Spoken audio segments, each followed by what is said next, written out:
What's up, everybody? Welcome to this week's episode of the Dense Pixels podcast. I'm your host, Brad, joined by my co-host, Terrence. What's up? No Micah today. He is watching Waterman tonight. That's right. The new cinema film from District of Columbia Universe Comics. Yes, and WB. Yeah, DCEU, whatever the fuck. I hope it's good. I hope it is. I really hope. Look forward to coming distractions, where I'm sure Micah will give his thoughts on the newest episode of that.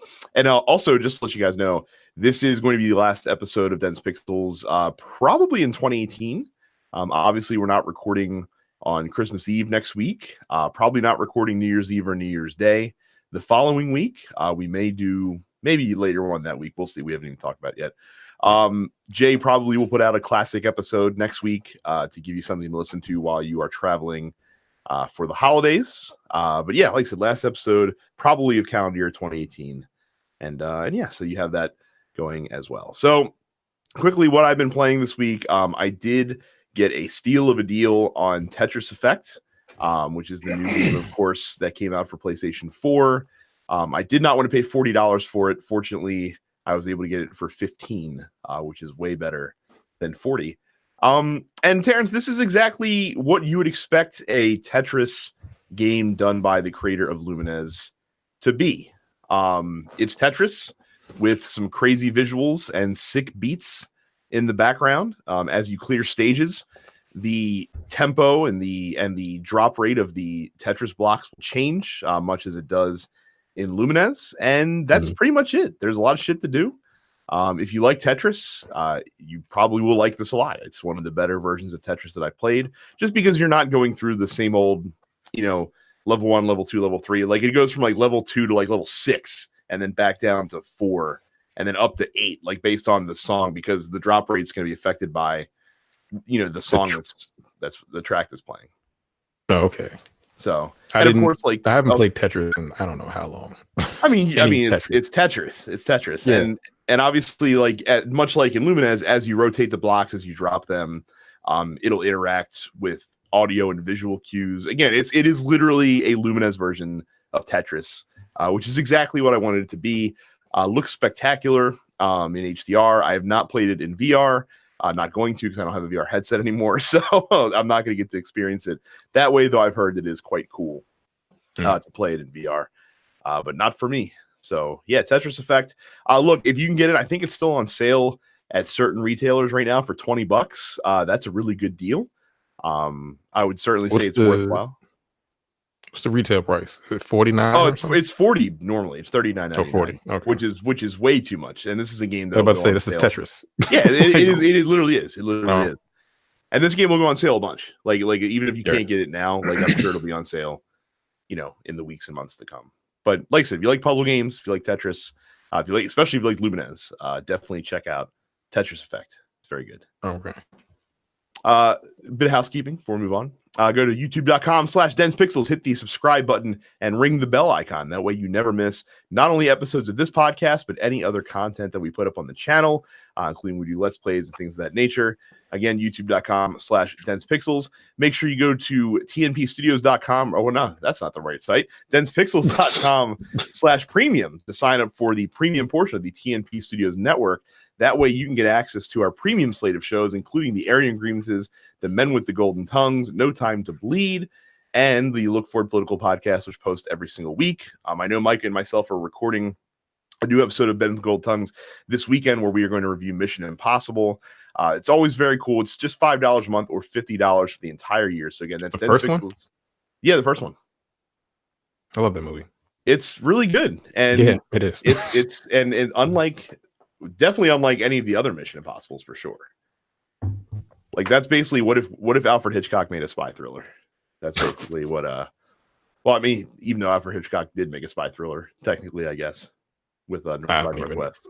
What if Alfred Hitchcock made a Mission Impossible movie? That's a Mission Impossible one. And then no matter what podcatcher you use, be it Spotify, Apple Podcasts, Google Podcasts, whatever, make sure you check out us as well as the other TNP Studios shows on there, and subscribe to all those shows, which include the Nerdpocalypse, Black and Black Cinema, and Coming Distractions. So new releases this week. Obviously a lean week. We are right before Christmas. This is not a great time for games to come out. Lots of small stuff on the on the store marketplaces. Marvel Spider-Man Silver Lining. This is the final DLC pack for the PS4 Spider-Man game releases. They've all come out already. I didn't finish the first one. The first DLC or the game? I didn't finish the first DLC. Okay. Well, there was a screwball or I don't know what the name of that chick is. She had a challenge where she only let you use like 3 gadgets, and you had to score points. And I'm like, yo, this is no. Like I didn't score like any points. You had to beat that to beat the DLC, or I don't know. But it pissed me off so much I didn't even turn the game back on. Like it really, I was like, yo, this is stupid. Anyone that has played it knows exactly what I'm talking about. Yeah, screwball challenge is what it was. Yeah. You had to like put people in the air, and then you had to score points by like, fuck that dumbass challenge. Anyway, I have not finished the first one, and I did not know that the other ones already came out. Well, if you haven't played any of them and you were waiting for all 3 to release, there you go. Now that'll be available for you as well. R-Type Dimensions EX releases on the PlayStation 4. They're still making R-Type games. I don't know why. Kind of the game is like 30 years old. It is, and it's just still. And they weren't ever that good. So that game peaked on the SNES, I think, with Super. I'm trying to remember the last one. I played the one on like the Xbox 360. I never got down with those games. I think it was just R-Type Dimensions. Yeah, that one. Yeah, and then Warhammer Vermintide 2 coming out as well on the PlayStation 4. Just 2 release date and new game announcements. Metro Exodus has already gone gold. Its release date has been bumped up a week to February 15th. So that hotly contested February 22nd release date, as I predicted, I think Anthem, the only game left standing, because every other game has moved away from that space because they were afraid of the Anthem juggernaut. Yeah, Anthem's gonna be a big deal, man. Is it? I think so. I mean, it'll sell well. Whether it can keep people, that's always going to be the tricky challenge. But I think it's going to be a popular game, at least when it first releases.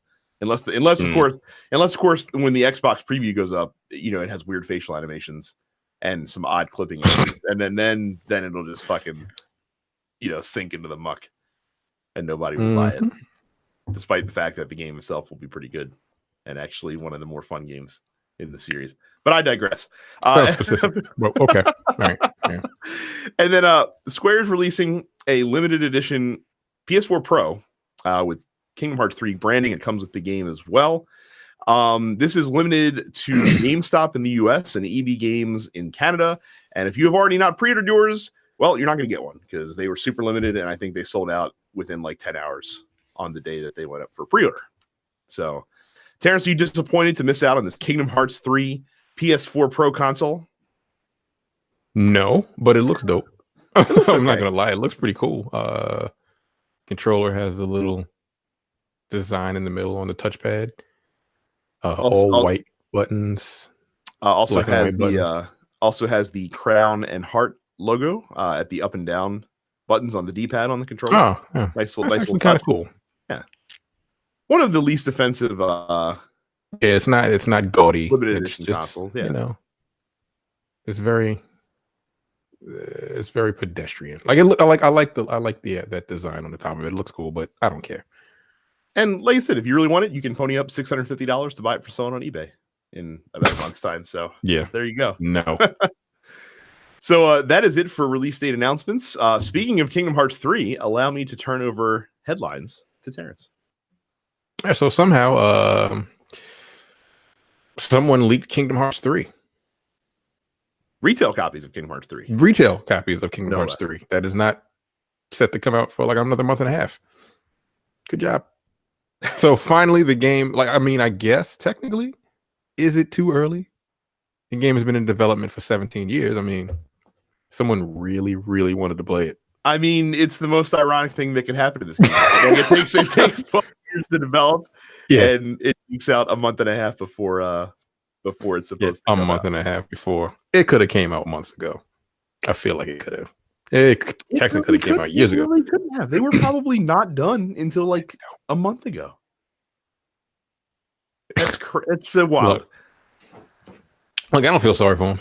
No, I don't feel sorry at all. I really don't. It's like I said, this game has become a meme, a joke at this point. Not a joke in the same way that like Last Guardian was, but all the angst and all the waiting.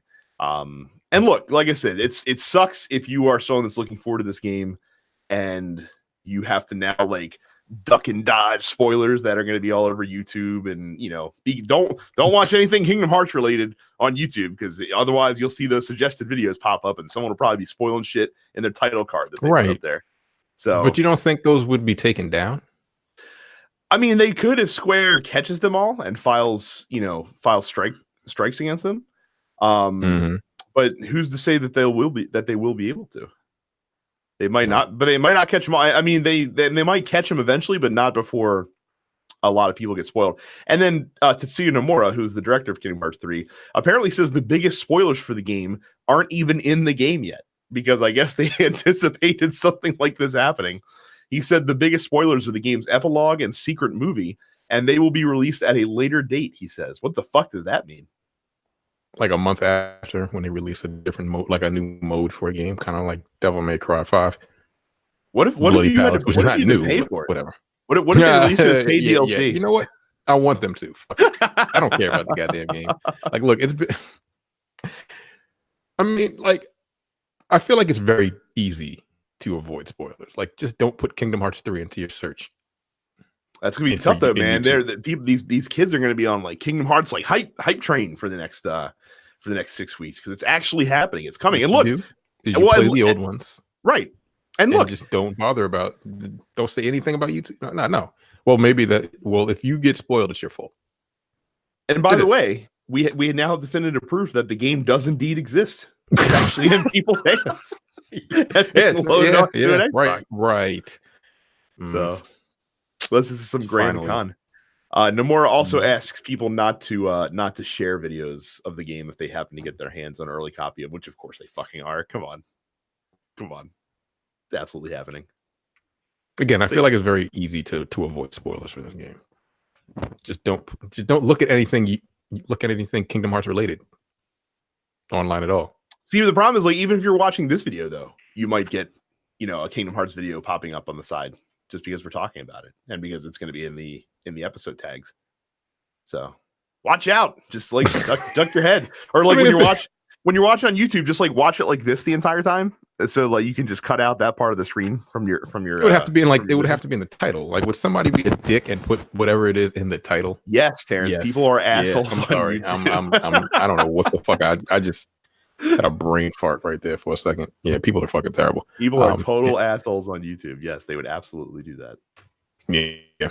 Well, I mean, look, it should have came out years ago. Whatever. It's not my fault. You can spoil a game for me now. I don't care. I don't remember what happened. I played both. I played Kingdom Hearts 1 and 2 actually, which is funny. But that was like 30 years ago. Major spoiler. So it just doesn't matter. It doesn't matter to me anymore. The final boss is Mickey Mouse, and you have to behead him with your Keyblade in order to defeat him. That's my prediction. Next story. Discord says it'll let developers self-publish games and give them 90% of revenue. Didn't Epic say they were going to give like 80? Epic said 88% plus if you use Unreal Engine, they're waiving the licensing fees for that. Is Discord that big? Is big Discord? No, they're not though. So like this, because that's just like the chat shit, right? It is, but they opened a game store this year, and it looks like they're trying to be more prominent in the space. I could see this working out well for like indie developers, maybe people that can self-publish, and because it's the biggest split they have. The problem that Discord is going to have though is that I don't think people are yet putting together that Discord is a place where you can buy games. I haven't seen any of their like sales figures since they started their store, but people know Steam, and people also, and Epic also has that brand recognition cachet because they're fucking Epic Games and they make the most popular game on the planet right now. So I feel like that larger publishers will want to go through one of those two, even though technically they'll make a little bit more money on Discord. I feel like that even though they're making less on the Epic Game Store, for example, it'll even like that just out. Right, the visibility will pay for the lost revenue, basically. So I don't think this is going to be a big deal. I really don't. Again, I didn't know Discord did games. I must have forgotten that story. Well, good luck. I mean, 90%. It's pretty good. Give it some time though. Next story. Epic is opening up Fortnite's cross-platform services to all developers for free. For free. Yeah, mind you. Who do you think will use it? Again, I think this will be smaller. Smaller companies. And again, it's great that they're opening up the ability to do it, or they're opening up the know-how. Yeah. But if Sony and Microsoft are still like, no, like we're not going to allow it, it doesn't really matter. But I guess the I don't know. I guess the purpose here is to get it in more people's hands so that more people are clamoring for this to be like a widespread thing in the industry now. Which, like I don't think so. I just don't. Like, again, this game is tough, free. Man. It's tough. It's like I could see it, but it's. I feel like it's gonna be a slower process than people think. Like people think that when it happens in Fortnite, like all of a sudden that's gonna be like the magic door that I'm not. No, I don't think so. Like these companies are still competing against each other. Correct. Like it just, I don't know. I don't think it's. I feel like it's just not. Or like you said, it's going to be a very slow process. Because who was the one? Who was the holdout? PS4 of Sony. It's always. Did they finally do it? Well, they're doing it for Fortnite. Yeah, they're not doing it for. Have they already done it yet, or is it? I think it's in. I think it is gonna be coming in 2019. I think they're still working out some kinks as far as the connectivity part goes. But they plan on it. And again, that's an exception for Fortnite because again, Fortnite is bringing them so much revenue right now that they're just like, whatever. Like, it doesn't matter. Even if we get a little bit less, it's still fucking Fortnite that's making money hand over fist. I think the thing that you would need to see in order for them to make this widespread, the reason why Microsoft is so like gung-ho about doing this right now is because they're losing. Like having a crossplay universe, right? Having crossplay on all platforms benefits them because it increases the chance that you'll get an Xbox One. Because if you can play with your friends anyway, then that's one barrier that they remove. So it would literally take Sony being in Microsoft's position, I think, which could happen next generation. It's feasible that you could see that the worm turn for both companies, especially because Microsoft's probably going to be first out of the gates, if I had to guess. But I think that's what it'll take. Sony's riding too high on the hog right now to worry about it. Yeah, unfortunately. Like again, I don't remember the last time I turned my Xbox on. 2-3 months ago. Did you ever get it repaired? Like, did you make sure? Yeah, I did. Yeah, and it works. It's just sitting there. It works, but it's just kind of still sitting there. That is a damn And I shame. think my cousin, when my cousins came over, they had 2 controllers that didn't work. I mean, they worked, but they were trash. So I let them hold my controller to play. They were playing like multiplayer games or Street Fighter 4. Not even 5. Well, 5 is on PS4. Yeah, 5 is on PS4. I think they took my fucking controller back with them to North Carolina.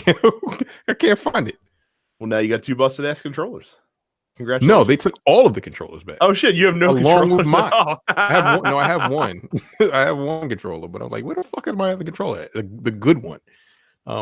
Yeah, I gotta call them niggas up. Like, yeah, where's my fucking shit? Because I'm pretty sure that I'm almost positive they took it because I can't find it. Bastards. But anyway, yeah. So I don't see this. It's cool, but indie games, and then a lot of indie games are single player anyway. They really don't. I don't. I don't see it happening. This is funny. Next story. Alfonso Ribeiro is Carlton, as everyone knows him as, is suing Epic Games for the use of the Carlton Dance in Fortnite.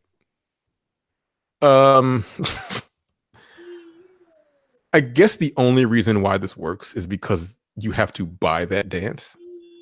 Like, I think all the dances in Fortnite you have to actually purchase. I don't know if you have to purchase it with real money or if you can like collect gold or whatever to. So you purchase it with V-Bucks, which can be bought with real money, or I think you can earn them. You can earn them by playing 7,000 hours of Fortnite. Right. Yeah, you might as well. You're probably better off just going with the V-Bucks and purchasing them. So it's him. Like 2 Meeker or 2 Milli. 2 Milli is the rapper's 2 name. Milli with the Milli Rock. And this I don't know if anybody's doing the floss. Yeah, the backpack kid is his name, apparently. Oh. So who came up with that, apparently. Allegedly. I fucking hate this shit, man. This is so dumb. This is so fucking dumb. And the point that I made was, so I'm sure that every time Alfonso Ribeiro performs this dance in public to It's Not Unusual, he's writing a check to Tom Jones, right? And sending that over to Tom Jones. Because he does it to that song. Right. And again, I'm sure that Fresh Prince paid a royalty, or I'm sure that NBC paid a royalty to Tom Jones whenever they used it on the show. Yeah. But I bet you that Alfonso Ribeiro probably performs that dance to that music many more times in public at different events, and is probably not cutting Tom Jones a check. So that's number one. Number two, I came up with a great solution in our fan group, dancefixes.com/fans. I am for the judge ruling in favor of all these plaintiffs in these cases. However, I want him to rule that the restitution has to be made exclusively in Fortnite V-Bucks. That's what I want. But if they're paying real money for the V-Bucks, then no, they're like how much money? Like, how much money do you think they could possibly winning if they were to win, or if they were to actually be like, okay, yeah. Well, considering that fucking Alfonso Ribeiro hasn't even copyrighted the dance yet, I don't know how much. Oh yeah, he said he's in the process of doing it. 30 years later, right? Like, well, right. Once it became lucrative, then all of a sudden, I'm gonna get this copyright. Look, a lot of people are like, oh, go ahead and get that bag, but I'm like, look, can you? I mean, if you copyright the dance and they stole it without giving you any kind of recognition, fine. I don't think any of these people have copyrighted their dance. I don't think anybody did.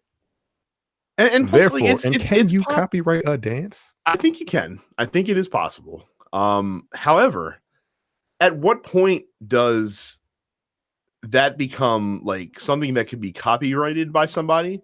And at one point does it like just become part of like the popular culture?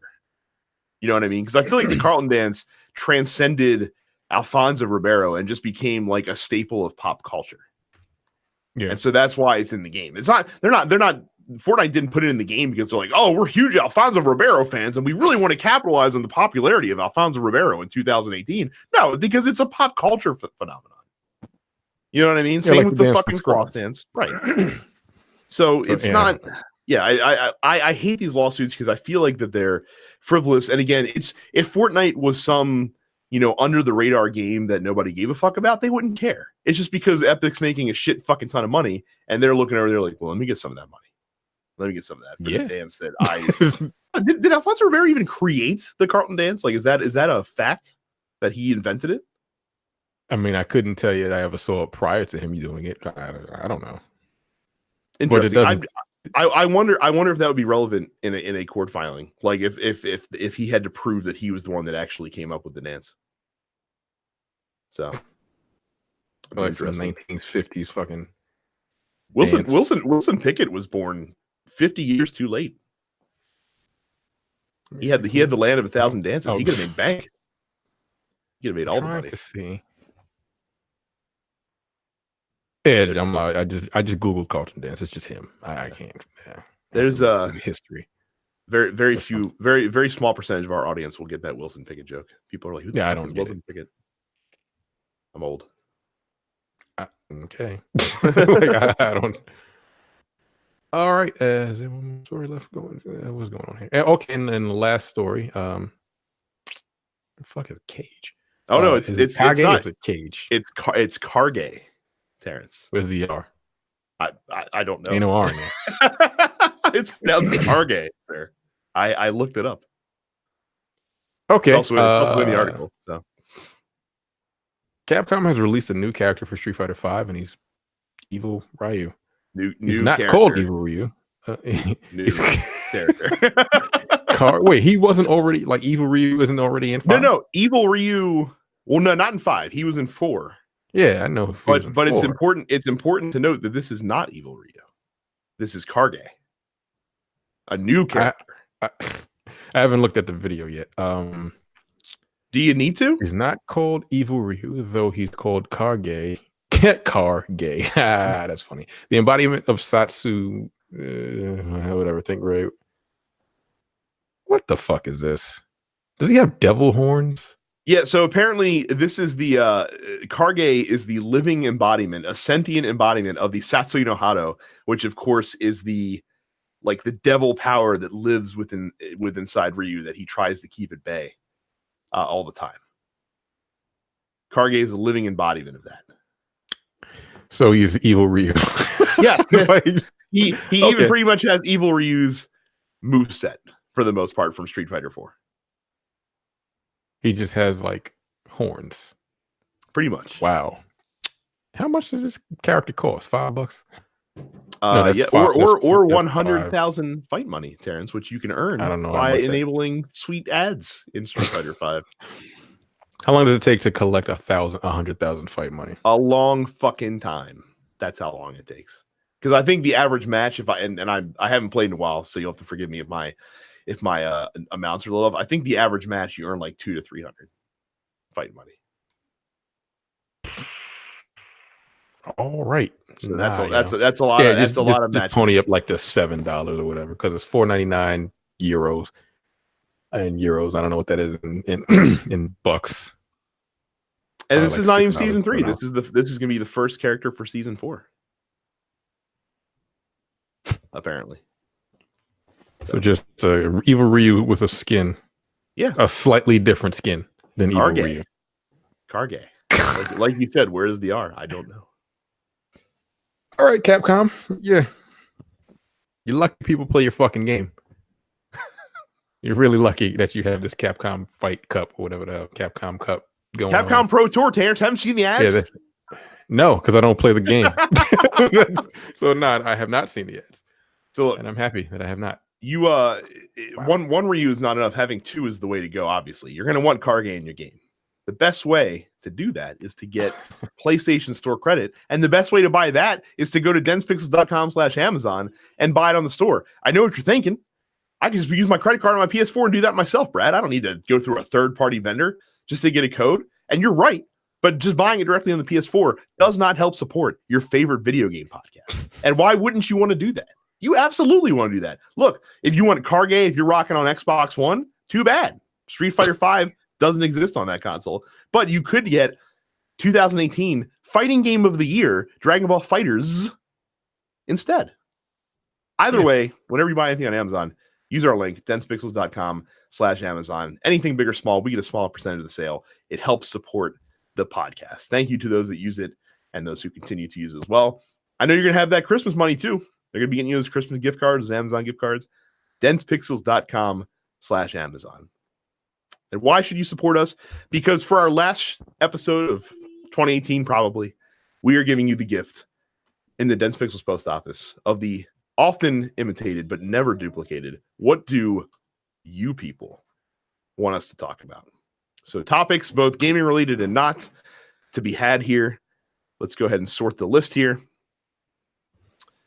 And we will start from the bottom and work to the top. Will says, your favorite memory of receiving a video game console or a game as a gift? Me? Yeah, go for it. It would probably have to be console. Let me think. A console or game itself. I don't remember getting my Sega Genesis or my PlayStation 4. I don't remember. My original PlayStation, sorry. I bought everything after that myself. So I'm going to go with a game, which would probably be the original Guilty Gear on PlayStation. Really? Yeah. Because my mother couldn't find it anywhere because it was Guilty Gear for PlayStation. I can't remember where she finally ended up finding it. It was like 90, when did that game come out? Like 98, 97, 98? It's a long time ago. It wasn't like she could just order it online. So she went to several different stores. And I don't even know how the hell I found out about the game. I really don't remember. But yeah, she finally found it. And yeah, she got it for me for Christmas. And I played that game to death. I became really good at that game. No online, but yeah, I vividly remember that one because she was like, "Yeah, I went to like 4 or 5 different stores and found it, and finally found it." So mine was I was 6, and the reason that it's so memorable is not only was it a fond memory, but it's also when I found out that Santa Claus was not real anymore. So this was Christmas 1990. Back in that day, my parents were divorced, so we had what I call the Liberty Road Christmas, where we'd start out at my mom's in the morning. My dad would come over and pick us up and take us to his house in Randallstown. We would then go to his parents' house, who lived within like a couple hundred feet of his house, and then my mom would get us. Yeah, for some reason they just lived right near each other, and then my mom would pick us up from there and take us up to our aunts who lived in Eldersburg. So we were pretty much just doing Christmas up and down Liberty. Yeah, this straight shot up right. So I remember we opened gifts that morning, and then when my dad came in to get us, he had in his hand a gift that he said, "Oh, look, I think this fell out of Santa's sleigh because I found it. It fell off the roof. I saw it on the roof and I knocked it down." And I opened it up, and it was an NES for me and my sister. And I was super excited. But then I thought about it for a second. I was like, wait a second. Dad said he found this on the roof. And there's snow on the roof because it snowed last night. This was a white Christmas. But the packaging is bone dry. You would think that a snowy package would be wet or have some snow on it as he comes in. I'm calling BS. I'm super happy to have this NES. But Dad, I know you were the one that got it. Santa Claus, not real anymore. So you got the NES in 1990? 1990. Yes. Was it like the redesign or was it still the original? No, still the original. The redesign did not come out till 93. Believe it or not. Yes. Oh, okay. So it was the OG. And I of course love that console. Not my favorite Nintendo console of all time. That still goes to the SNES, but I love the NES. It's fantastic. But yeah, that was my favorite gift. Reginald says, what are the qualifiers for a studio to make a good presentation at a conference or press event? Don't. Here's the thing about the presentations, because you can't necessarily get a celebrity because they don't give a fuck. But then the people that are like the developers and like the like directors of the games, they're all awkward. Yeah, so they're never going to be good. It's easier to talk about things to avoid than it is things that are good. Like avoid someone who's awkward on stage. Yeah. Avoid like avoid live demos, by the way, too. Like always have a pre-packaged. Don't have someone come out there and play the shit and it crashes while they're in the middle of the game. Like Terrence said, avoid disinterested celebrities who don't give a flying fuck about being on your stage. It's just a gig for them. Like, I just guess what you would do is I don't know what the hell you do. Well, you gotta keep the energy up. You got to show stuff that make people excited. Like Microsoft's methods over the past couple E3s, or at least last year, because the year before maybe not was so great. But their method over the past couple E3s of showing just trailer is probably the best way to do it, honestly. Yeah, probably. So I think that's what you get there. Keep it talking to like 30 seconds. Like, hey, and here's a trailer for bam. And also don't placate. Don't play to the audience either, because it's press people and a bunch of fans that are just looking to see games. Yeah. So. And like, can you please do gameplay trailers? I think we talked about this in the very first episode of this goddamn show. Like, I'm sick and tired. I don't like CGI trailers. You're not showing me anything. Like, I don't get excited. I haven't been excited for CGI trailers in like 10 years. It is hard to show gameplay, goddammit. I would agree. Or don't show your game if there's no gameplay to show. I don't want to see it. But then again, people get hyped over. I don't understand. Yeah, but I don't mind the pre-rendered trailer if it's if like you're announcing the game for the first time. That's fine. But otherwise, you're right. Just release that shit on YouTube. I don't even want to see that.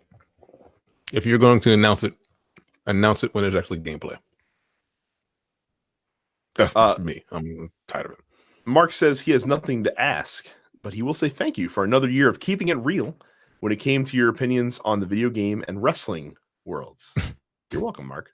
We will always keep it real with that shit. There are no sacred cows on this podcast.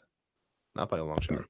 So Jay says top 5 video game characters. Terrence, I'll go first because I have a list written down because I saw this question earlier. So you can, if you would have a list that you can throw out there. Top 5 video game characters. So here's my list. This is not in any particular order. I have Commander Shepard, Revolver Ocelot, Kefka from Final Fantasy VI, Handsome Jack from the Borderlands series, and Bo Jackson from Tecmo Super Bowl.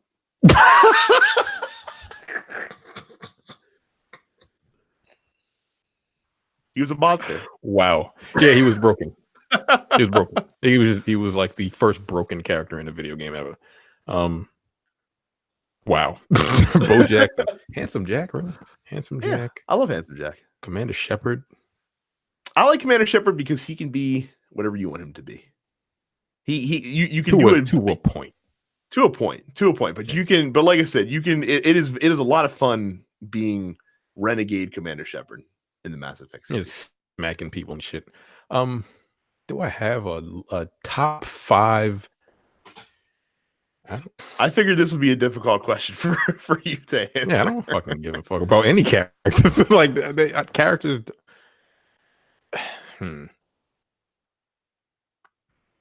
If I had to pick character, wow.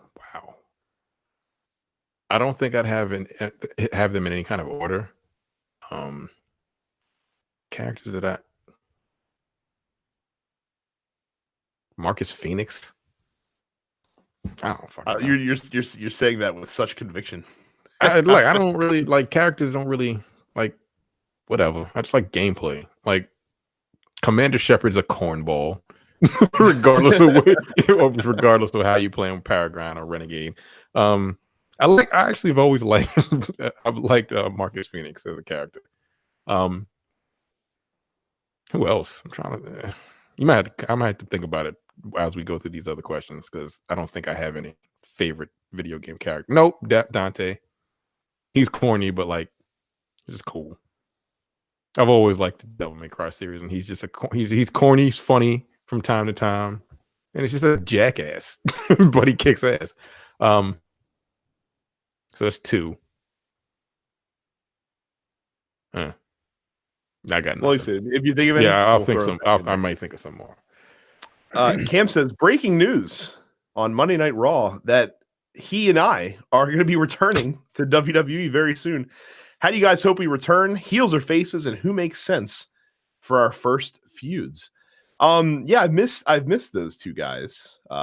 Kevin Owens and Sami Zayn, of course, is who we're referring to. I think they have to be heels. It's gonna be. I mean, fans are gonna cheer them when they come back, but I think you have to make them heels. I actually wish that they were coming to SmackDown because I think a Kevin Owens AJ Styles feud makes a lot of sense. Have they not already had one? Not in WWE, at least. Really? Yeah, I don't think so. I don't recall a prolonged feud between the two of those guys. Huh. So all right. Yeah, I haven't watched wrestling, and I don't know. Yeah, it's been Raw has been a little rough lately to the point where they had to bring out the entire McMahon family last night to kind of hit the reset button and right the ship at the beginning of the show. Damn. So because Raw's been rough. SmackDown's been pretty good though. SmackDown's pretty good. Trey says it's time to reevaluate movie tie-in games, aka how come Spider-Man Into the Spider-Verse can't have an equally awesome game? Well, Trey, the reason that movie tie-in games went away is because it is impossible for those games to be good because they have a hard deadline of when they have to be released. So you hamper development time severely. And that's why those games aren't good. I never need to see a return to movie tie-in games as long as we live. You can still you could make a Spider-Man Spider-Verse game that doesn't have to tie into the Spider-Verse. Yeah, you just do it and have them start development now. Correct. If they were going to do one, because it takes how long did it take Spider-Man? 5 years? Oh, it took movies are yeah, and that's the other thing too. Movies can be made a hell of a lot quicker than games can. Yeah, movies. Well, I don't know how long Into the Spider-Verse took, but yeah, like movies, the shooting schedule is what, depending on what it is, a month, 2 months. Then they edit it and everything. Video games take a long time to develop, and to try to tie into the story of a movie, no. you've got to take like if they're going to do it well, you got to take like a already. I guess you would take a developed engine or whatever and just kind of throw the movie story into it. But nah, like if you were to take the Spider-Man engine from was it Naughty Dog? Who the hell? I don't remember. Insomniac. Yes. Use that engine and tie it into the Spider-Verse. Fine, I guess. But like, gotta have a good story. I don't know. I don't want to see movie tie-in games either. Unless they're very simple, like a racing game, like Fast and Furious. Because then even those games were garbage, or that game I should say was garbage too. So yeah, we never need to see that. Tie-in wasn't that bad, but you can bet that if we do ever see a return to that, THQ Nordic will be the studio making those games. I can promise you that 100%. Anthony says, "What were your 2018 video game New Year's resolutions, and how did it go? And what are your 2019 resolutions?" Anthony, making New Year's resolutions is a fool's errand, sir. I never do that shit, because all you're doing is setting yourself up for a promise that you will not keep. Yeah, I didn't have any 2018 video game New Year's resolutions. Maybe more than 5 games a year. I don't know. That's what we have to do when we do next podcast. We have to talk about our game of the year stuff. Did you have more than 5? More than 5? It's very possible I don't. Fantastic. It'll be another edition of Mike and Brad's game of the year and Terrence's games that he played this year list. So yeah. I'm trying to think of what I played this year. I played God of War, Dragon Ball, Spider-Man.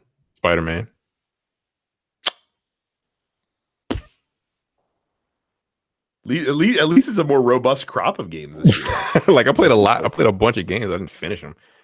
I'd have to go through my game list to see what the hell I actually played this year. Yeah.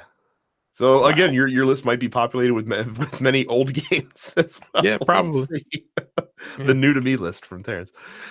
Dustin says, "Have you guys ever watched the movie as a kid and loved it, and then went back and watched it and realized it was so stupid?" It happened to him last night when he watched Sphere. He loved the book, loved the movie, and then he was blown away last night about how dumb it was. You can go first, because I feel like there are a few. There probably are, but my problem is when I think about stuff like now, like when I go back and watch old stuff now, I sort of contextualize it. Like I don't really I understand that it was made of a certain time, and then I felt a certain way about it when I was a kid, and I can look back and say, a dumb kid would think this, but it's still dumb fun. I can't think of a movie that I really, really was gung ho about back in the day that I like fucking despise now. Wow. But I haven't seen this movie in like 15, 20 years though. So technically, well, I'm 37, so I would have been as an adult, and I saw like, wow, this is not good at all. 3 Ninjas. I used to love that movie as a kid, and then I saw it when I was a little older. I'm like, oh wow, this ain't good. But actually, then again, it wasn't good as a kid either. I was a fucking kid. I've got one. It's the original TMNT movie is really not. I still love that movie. I still love that movie. It's not good though. It's. I disagree. I still love that movie. Now I'm here for the second one. I can literally sit down and watch that movie anytime it comes on. Listen, I'm here for TMNT too, but not for the first one. Really? Yeah, even the second one is arguably dumber. You can certainly make that argument. It has ninja rap. I know, but the first one tries too hard. Like the second one, they leaned into what they were. The first one tries way too hard to be serious. Way too hard. Like you have the fucking scene where or the whole group of scenes where they're like in the country in the farmhouse trying to like figure this shit out, and fucking Leonardo's like sitting in the chair and shit like that. It's so dumb. Because Raphael got fucked up. And he was like sitting in the bathtub, and like Leonardo, and what's her name was drawing Leonardo, and it was like I said, none of that shit is necessary at all. It's great. It's great. I love that movie. TMNT 2, no, 1 is better. Like, it had Vanilla Ice and Ninja Rap and fucking Kevin Nash. No, it wasn't. Even as a kid, I ain't like that dumb shit. Nah. I like the soundtracks to the original one. Anyway, I disagree with you. That movie's still great. Chris says, "What 20 big years moves?" 30 years later, it's almost been. If you could, it came out in 89, right? 89 or 90. Wow, shit. Yeah, it came out in 89. Wow, Jesus Christ! It came out the same year as Batman. Really? Wow. Wait, we have the internet. Well, you can go ahead and what's the next? Chris says, "What big moves would we need to see from Nintendo, or would we like to see from Nintendo in 2019?" I think you just need more awesome games for the Switch. Like the Switch needs to be, and it will be, the platform that they just put all their resources behind. I do think that 3DS is going to be taken out back behind the woodshed and shot in 2019 officially, and I think it's going to be end of life. And I do think that you will see the Switch just be the Nintendo platform. And I don't know what those games need to be. Yeah, I don't know. I don't need any specific games, but just give me good shit. And I'm sure Nintendo does have a lot of stuff in the pipeline. Some we do know about, like Prime 4 and the real Pokemon game, and some that we probably don't know about yet. So yeah, I think you just got to have more games. I don't have one. I don't see. It doesn't seem like they need to have a big move. Like they're pretty much doing just fine from what I'm seeing. Well, so they're gonna the reason that games. I think that one of the reasons that people are skeptical about Nintendo right now is because they're gonna miss their projected targets for the year for Switch sales. That being said, the Switch is still massively fucking successful. So even if they're gonna miss what they projected, they're still making a shitload of money. Right, as opposed to the Wii U. Like, come on, man. Right. I think Smash Brothers has sold somewhere north of like 3 or 4 million copies so far within 2 weeks of the game releasing. So Jesus Christ, that's crazy. It is crazy. Carl says, this is specifically for you, Terrence. Since you saw a clip of you getting down on some Overwatch, what Moira tips and tricks do you have for us lowly silvers? Wait, silver? I'm assuming that has to do with his rank or his level in the game.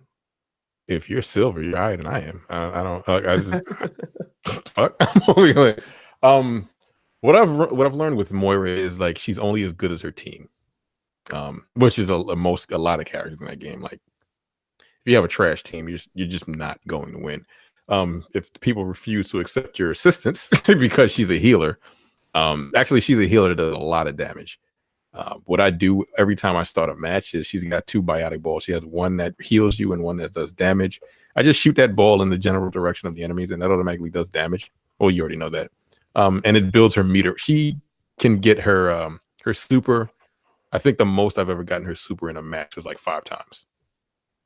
Like she builds super so quickly if you can kind of like stay behind the scenes and every once in a while like jump out in front and do damage and go back. She can teleport. She's almost OP. Like Johnny will tell you she's overpowered because she's really good. She's my favorite character actually. Like, and she's pretty much new. Okay. Something popped up on my screen. That's lovely. Yeah, I mean, just use her as any other healing character, but like just know that she can do a lot more damage than most of them. That's pretty much it. Like she's not going to be what's her name? What was the main healer when the game first came out? Mercy. Mercy. She's not going to be Mercy. Mercy does no damage at all. She's always just chilling in the back. But like, yeah, the Moira can get out there and do damage.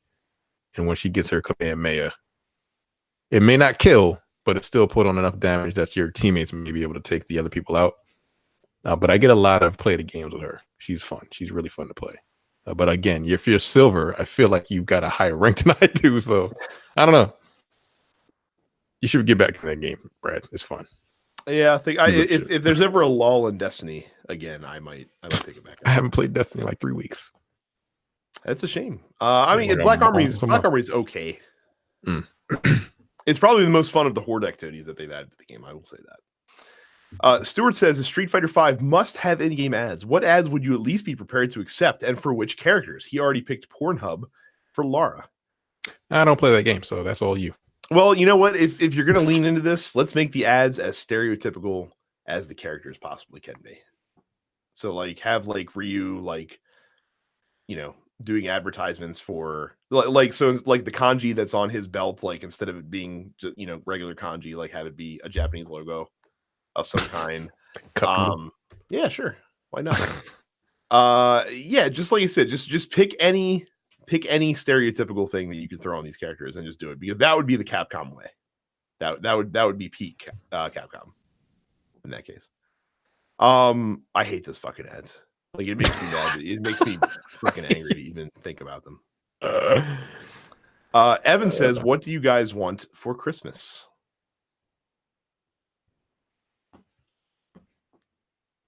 Not in particular. See, that's the problem when you get old. You don't. You just I don't care. Socks. You buy stuff. I don't fucking. You buy stuff during the year and then you don't care anymore. Yeah, I don't really. Christmas to me is just spending money on other people. I know what I want. Yeah, pretty much. Eric says, in a grudge tag team rematch, who would emerge victorious? Brad and Sean Murray versus Terrence and Hideo Kojima. I feel like you would turn on Kojima immediately for being a because like, yo, nah, fuck your games, yo. I like the Metal Gear Solid series up to a point. This new game you got coming out, no. I don't. Still, we've seen gameplay of it. I don't think it's a game. Yeah, probably. But Sean Murray, he doesn't look like he can fight. Probably not. Like, I feel like I'm about to say something very offensive, but like Hideo Kojima is Asian, so he probably knows karate. So Sean Murray, what is he, Australian? I don't know what the fuck he is. He is English. He's English. Is he? I think so. You sure? I mean, their studio is in England, so I'm assuming that he's English. Is it? Yeah. Oh. It's a reasonable assumption to make. So I didn't. Oh, Guildford, whatever. Guildford, United Kingdom. Guildford, yes. There's a D in there though. I know it's silent. the D is silent. Jake says, does anyone else here miss the mid-90s console wars that brought half a dozen systems at once? The days of the 3DO, Neo Geo, Atari Jaguar, etc. It'd be nice to have some fringe consoles there that seem to only exist to flex their power and creativity while pushing the main guys to do more. Jake, you obviously haven't been paying attention to our good friend Soulja Boy, who, Terrence, I don't know if you saw, has released 2 new consoles since last week as well. No, I did not see that. Do they just have bigger hard drives in them? No, one is apparently like an Xbox ripoff, and the other one's like a Game Boy ripoff. Even more so. So it's just basically that it's just that company. It's that Chinese company, because I saw those systems under whatever the hell that company's name is. So he's just slapping his name on them. Pretty much, yeah. Okay. Jake, it is also cute that you think that the 3DO, Neo Geo, and Atari Jaguar were part of the console wars in the mid-90s. They happened to be there. I had a friend that had a Jaguar, and he had like Tempest. I think that was it. And I think like it had Alien vs. Predator. Yep, that was that's one of the other popular ones as well. That was literally it. You had a controller that looked like a fucking phone dial pad, which was a little weird. Yeah, that thing was just awful. Yeah. Yeah, those systems, I don't think that the Jaguar 3DO and Neo Geo pushed any kind of innovation in Nintendo and Sega during that time. I think they existed in the pages of GamePro and nowhere else in real life. Because and like, what did 3DO have? 3DO had fucking Street Fighter, the movie, the game. Like, that was one of the big titles that came out on there first, I'm pretty sure. Yeah, that or am I thinking like the Philips Laserdisc thing? The CDI? That was pre 3DO. Is that the one that had the fucking Legend of Zelda games on it? Yes. Oh, was that 3DO? No, that had the shitty Zelda game on it, like the one that Nintendo doesn't acknowledge anymore. Yeah. And the other problem too that like the 3DO had is that it cost $800 in 1994.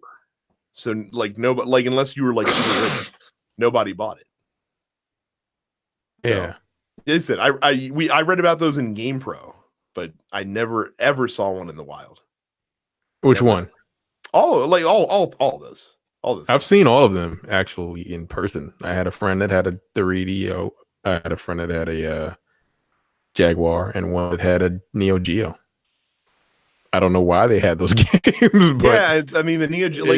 What I remember from Neo Geo was the Neo Geo arcade cabinets that had 8 versions of Samurai Shodown and Art of Fighting on them. No, well, he had the system itself, and I remember those games were like $100-something a piece. Yeah, it's because you had to import them all because they weren't released here locally.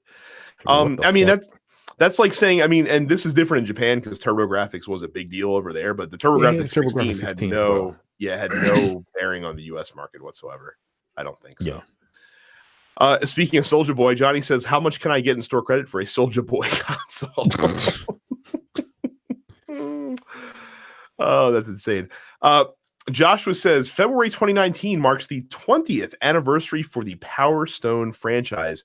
Do you think Capcom has anything up their sleeve for the series?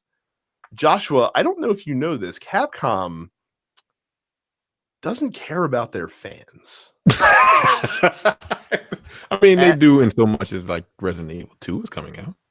That's because they will make money from Resident Evil 2. They do not care about their fans in profit endeavors that does not make money. For example, how long did people pine for a new Darkstalkers game? And instead, they got a HD remix of the original Darkstalkers game and nothing more. You will not see anything for Power Stone for their 20th anniversary. I would almost bet a large sum of money. I will not do that because Capcom will then spite me and release something Power Stone. But I don't think you'll see anything. Just like I haven't seen any Super Puzzle Fighter stuff in the past however many years, except for a really shitty mobile game. And was that even developed by them?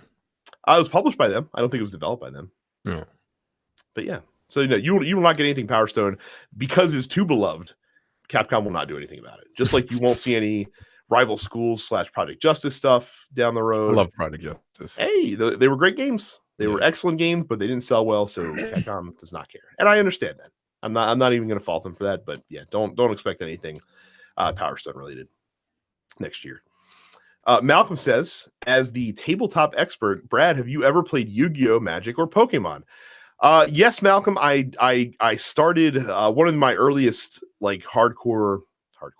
One of my earliest like serious tabletop games was Magic the Gathering. I played it quite a bit when I was younger, when I was a teenager. Didn't stick with it. But I really go to the mall in Owings Mills to play. No, I didn't actually. I played in Boy Scouts all the time.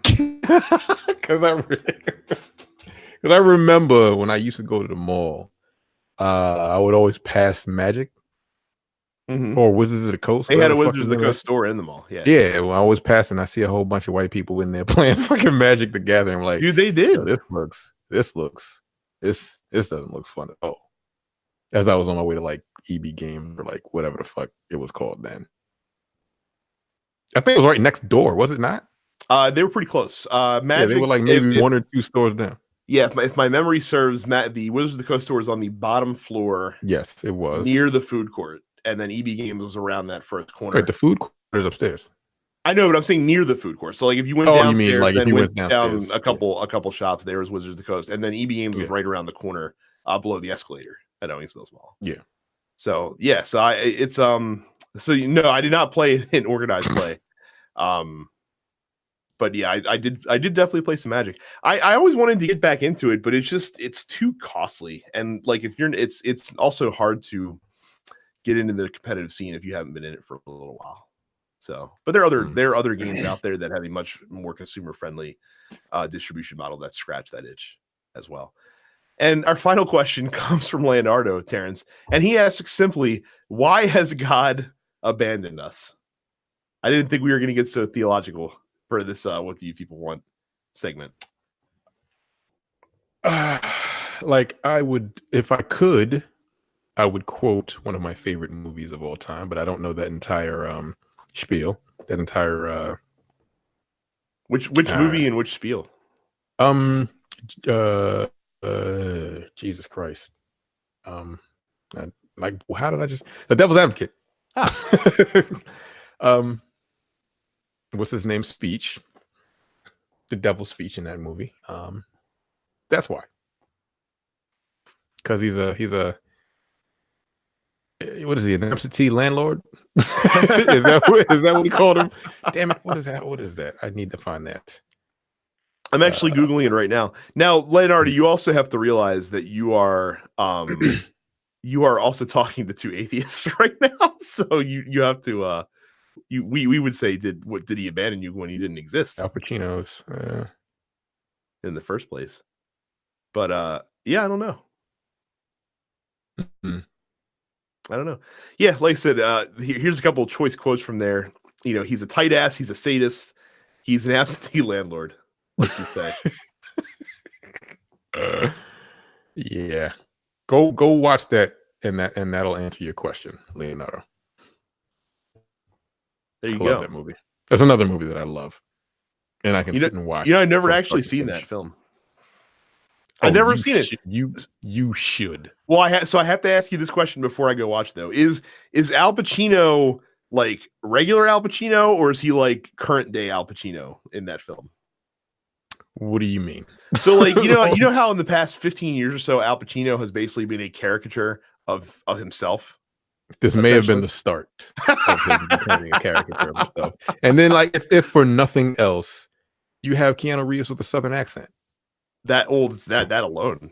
Well, yes, that's the price of admission right there. No, it's insane. It's a great movie. You should watch it whenever you get the chance. It may be on Netflix. I don't know. But yeah, well, all right. Again, watch that clip, and that is my answer. Well, there you go. So that is the Dense Pixels Post Office for the special holiday episode. Thank you guys for submitting all your questions. And yeah, that is it for us. So again, we will catch you next year, probably. Don't forget, if you're not a part of our fan group, densepixels.com/fans. Leave us a 5-star review on iTunes. Follow us on social media. Subscribe to the podcast wherever you get it. YouTube.com/densepixels. And of course, we are all on Twitch. It's the place to check Terrence the most if you'd like to see him playing stuff. He is Apparition 410. I am Dense Pixels Brad. Carrie is Stuppets Carrie, and Micah has a Twitch account. It's called Black Nerd. But yeah, that is it. Again, thank you guys very much. 2018 has been a fun year, much like every other year has been. We do appreciate your continued support and listening to us ramble and throw shade on shit every single week. We have a pretty good time, and we hope you have a good time listening. So thank you guys very much. We'll see you all next time. Take it easy. You're watching the Dense Pixels YouTube channel. Click the subscribe button while you're here, and make sure you check out our weekly podcast where we discuss the latest gaming news and our impressions on what games we've been playing.